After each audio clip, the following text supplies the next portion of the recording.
As melhores histórias de terror e nonsense.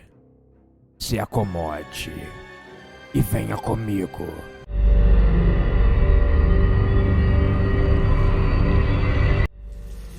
Com a polícia corrupta, que encobre todos os crimes possíveis que envolviam pessoas poderosas, choviam denúncias sobre um galpão abandonado, aonde pessoas eram levadas à força e depois sumiam.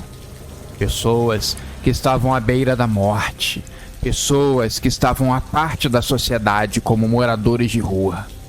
Parecia que estava acontecendo alguma carnificina que todos queriam esconder ou evitar investigar. 2 policiais, cansados de terem que respeitar ordens superiores, decidiram por conta própria investigar as denúncias. Chegando no galpão, eles começaram a investigar. Uma chuva fria caía do lado de fora. Tem que existir uma entrada para esse lugar, disse Ricardo. Os murmúrios de atividade estranha e clandestina não poderiam ser mentira. Tinham que ter algum fundo de verdade na história toda. E os 2 policiais seguiram buscando. Até que em uma área verde ao redor, atrás do enorme galpão, eles encontraram uma tampa metálica enorme no chão. Parecia mostrar que era a entrada de alguma coisa grandiosa. Ricardo rapidamente se abaixou e levantou a tampa, revelando uma escada. Com a lanterna do seu celular, ele tentou iluminar embaixo. Seu companheiro, sentindo um cheiro muito forte de podridão, disse que a sua alma estava atormentada, que ele estava escutando vozes na sua cabeça, e decidiu ir embora, deixando Ricardo sozinho e atônito. O que deu nele? O policial pensou. Munido de uma coragem que estava beirando a imprudência, um senso de justiça e uma curiosidade extrema, ele começou a descer as escadas, com a luz da lanterna do seu celular iluminando o caminho. Na parte de baixo, ele viu uma enorme porta de metal enferrujada e começou a escutar barulhos vindo por trás dela. Sabia que era verdade. Ele pensou. Assim que ele abriu a porta, um enorme cheiro de podridão misturada com desinfetante atacou seu nariz. Ele então fechou os olhos por um momento, até ter a coragem suficiente para abri-los, sem que as lágrimas escorressem pelo seu rosto. Ele viu então longas fileiras de macas em um ambiente que lembrava um hospital. Porém, as paredes estavam manchadas e a luz era fraca e intermitente. No centro da sala, um homem de aparência austera, vestido com jaleco manchado, parecia que o estava aguardando. Bem-vindo, nobre policial. A que devo esta honra? Disse ele de forma calma e pausada. Você chegou em uma hora muito especial. O policial tentou recuar, mas o homem o impediu com um gesto. Não tenha medo. Aqui, nós cuidamos de pessoas em situações críticas, aqueles em que a sociedade esqueceu. Ele apontou para uma maca, aonde um homem velho e com os olhos opacos respirava com dificuldade. O que vocês fazem aqui? O policial perguntou trêmulo. A qualquer momento, o policial poderia dar uma voz de prisão, mas ele sabia que seria perigoso. Ele estava sozinho e o pior, ele estava em um local hostil. Estamos em busca de segredos.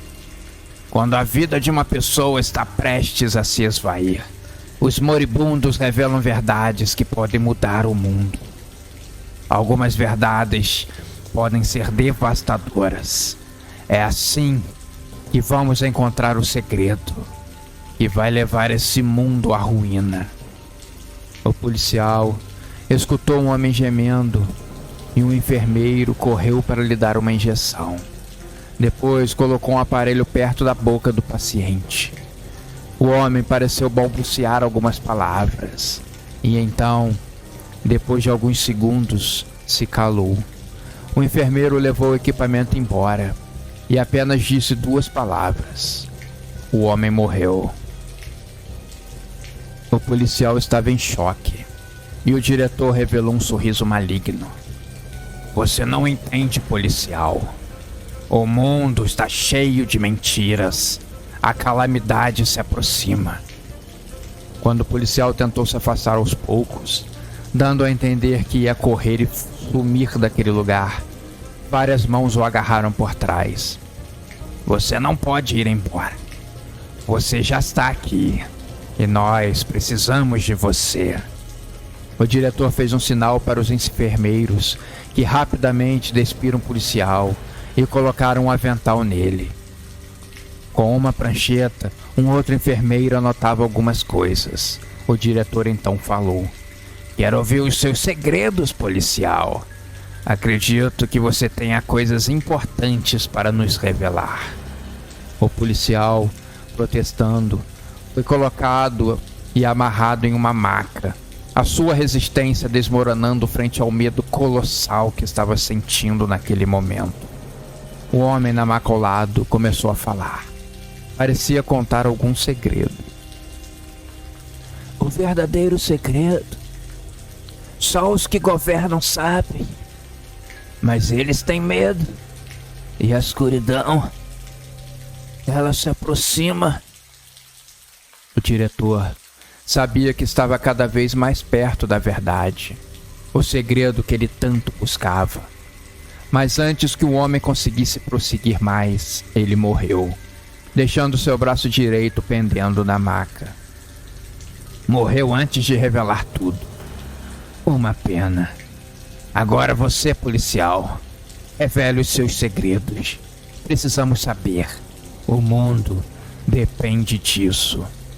A mente do policial girava. Ele queria gritar, correr, mas as paredes do subsolo pareciam se fechar ao seu redor.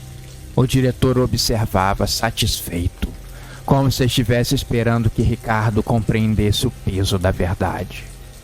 Um enfermeiro se aproximou com uma injeção e aplicou no braço do policial. O líquido começou a subir pelas suas veias. O policial urrou de dor. A ardência que estava sentindo era terrível. Rapidamente ela começou a perder a consciência. O policial tentou se agarrar ao que restava, as lembranças dos seus momentos bons, mas elas logo desvaneceram, ficando escuras. Algo estava acontecendo. Policial, você vai nos ajudar a encontrar os segredos. A resposta virá de você. Eu tenho certeza disso. O pobre homem da lei estava em uma escuridão infinita, cercada por sombras e segredos. Ao longe, ele escutava gritos de terror, como se a humanidade estivesse sofrendo um grande mal, uma grande calamidade. Nesse meio tempo, ele sussurrou para o seu diretor, que conseguiu ouvir. Enfim, a verdade foi revelada. E com um sorriso macabro, o diretor se afastou da maca coçando as mãos. Ele pegou um telefone e fez uma ligação. Quando ouviu uma voz grossa do outro lado, o diretor falou: eu já sei o que vai acontecer.